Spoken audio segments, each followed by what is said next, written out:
नमस्कार, मैं विनय शर्मा एस्ट्रोनॉम्स में आप सभी का स्वागत करता हूं। मित्रों, कुछ बात है जो आपसे शेयर करना चाहता हूं। हमारे जीवन में बहुत सारी चीज़ें हैं जो हमें परफॉर्म करनी पड़ती है। कई तरह के संस्कार हैं जो हमें करने पड़ते हैं, और जिन लोगों के पास पैसे हैं सफिशिएंट, वो कुछ भी कर पाते हैं, सक्षम होते हैं। जैसे अगर किसी को कोई समस्या है और वो कोई उपाय कर रहे हैं या कोई पूजा पाठ करवा रहे हैं जिसमें कि अच्छे पैसे लगते हैं, तो वो करवा पाने में सक्षम हो जाते हैं। मैं यहाँ आज इसलिए उपस्थित हुआ हूँ कि बहुत से हमारे भाई बंधु हैं जिनके पास सफिशिएंट साधन नहीं है, ना ही उतने पैसे हैं कि वो अपनी इस मुसीबत से निकलने के लिए या कुछ अगर कोई संस्कार हमें परफॉर्म करने हैं उसके लिए लंबे चौड़े पैसे खर्च कर सकें। और इस चक्कर में उनको बड़ी तकलीफ़ हो जाती है, उनके ऊपर कर्ज हो जाता है। क्योंकि हमारा समाज कुछ इस तरह का है कि एक प्रेशर बना हुआ रहता है कि अगर कुछ करना है तो वो करना ही पड़ेगा, जैसा होता है वैसा ही करना पड़ेगा। जैसे शादी ब्याह का मामला ही आप ले लीजिए। आजकल तो फिर भी आज की जनरेशन जो है बहुत समझदार हो गई है। लोग खर्च भी करने वाले बहुत है और बिना खर्च के शादी करने वाले भी बहुत है। जिनके पास पूरा जुगाड़ है, सब तरह के साधन है, वो बहुत अच्छी तरह से इस विधि को, इस रीति को निभाते हैं और काफ़ी अच्छा खर्च भी करते हैं। दिखावे के तौर पे ही सही, किंतु करते हैं, या खुशी के तौर पे, जो भी आप समझ लें।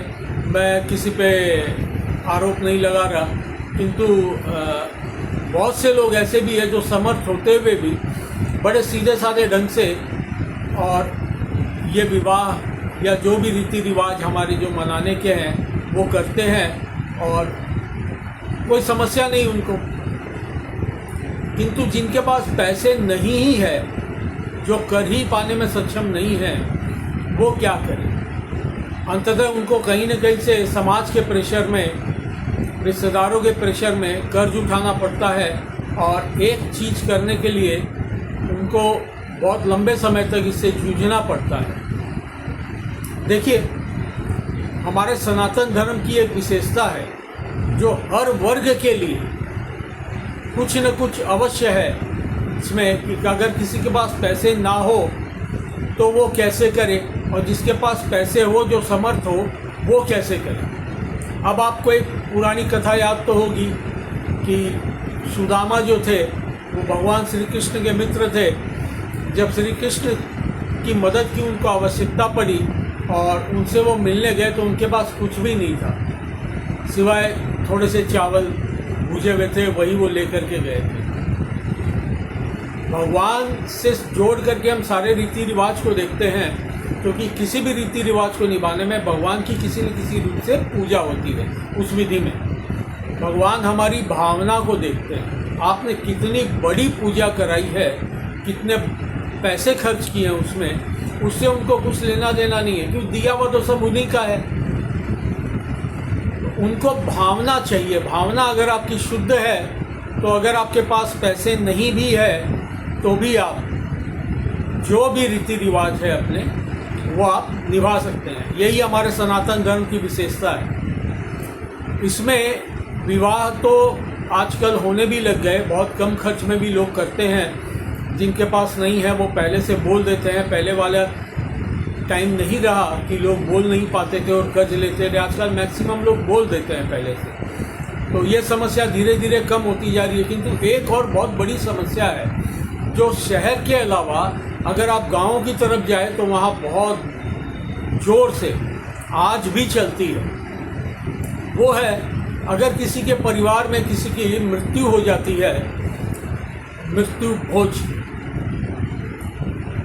शहर में तो लोग अब बहुत हद तक समझदार हो गए हैं और लिमिटेड तरीके से करके अपनी सामर्थ्य अनुसार और उसको कंप्लीट कर देते हैं। किंतु गांव में ऐसा नहीं होता। गांव में अगर किसी की मृत्यु हो जाए तो पूरे गांव को न्योता देना पड़ता है और उनको भोज में आमंत्रित करना पड़ता है, जो कि एक बहुत बड़ा खर्च के रूप में सामने आता है। और व्यक्ति ना चाहते हुए भी सामाजिक प्रेशर के लिए और कर्ज ले लेता है और उसके पश्चात सारा जीवन उसको चुकाते हुए व्यतीत करता है।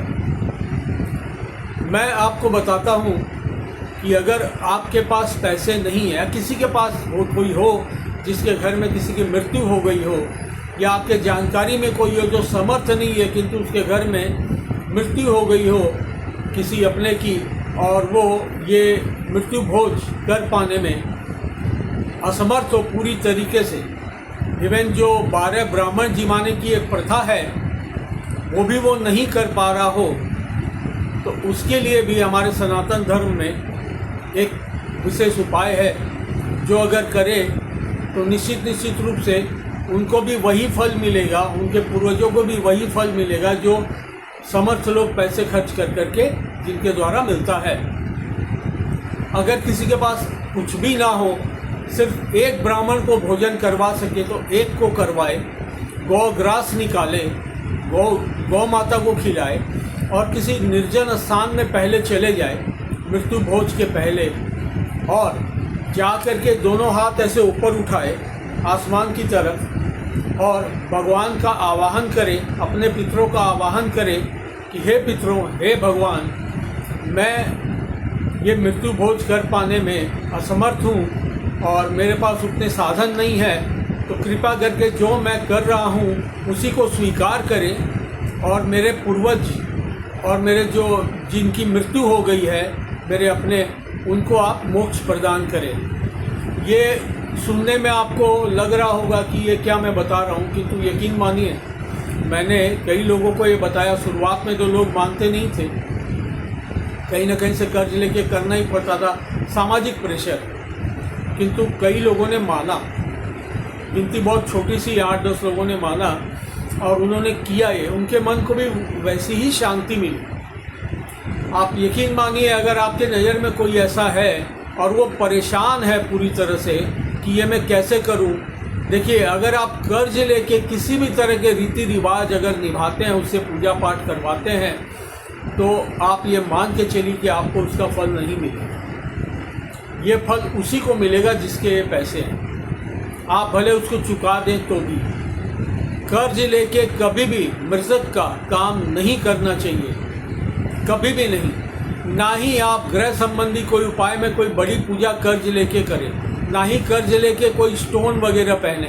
अगर आपकी सामर्थ्य नहीं है तो बहुत सारे ऐसे उपाय हैं, अपने जीवन को आप व्यवस्थित रूप से करके, डिसिप्लिन करके भी अपने आने वाली मुसीबतों से बहुत हद तक पार पा सकते हैं। तो मेरी ये प्रार्थना है, अगर किसी के पास पैसे ना हो, कोई अगर सामर्थ्य ना हो, उसके पास साधन ना हो, तो उसको प्रेशर ना दें। और बहुत सारी उपाय है, आप मेरे वीडियो, कई सारे वीडियो हैं, उसमें आप देख सकते हैं, बहुत सारे उपाय मैंने बताए जिनके पास पैसे नहीं हैं और समस्याग्रस्त हैं, अलग अलग तरह की समस्या है, उसके निमित्त कई सारे उपाय बताए हैं कि अगर वो डिसिप्लिन होकर के अगर ऐसे अपने जीवन को व्यवस्थित करते हैं तो मैक्सिमम चीज़ों से, मैक्सिमम मुसीबतों से वो पार पा सकते हैं। तो मेरी यही प्रार्थना है, अगर आपकी नज़र में कोई हो ऐसा तो कृपा करके उनको ये बताएं। और अभी तक अगर आपने मेरे चैनल को सब्सक्राइब नहीं किया है तो कृपा करके मेरे चैनल को सब्सक्राइब करें, लाइक करें और कमेंट करके बताएं अगर आपकी भी कोई व्यक्तिगत समस्या है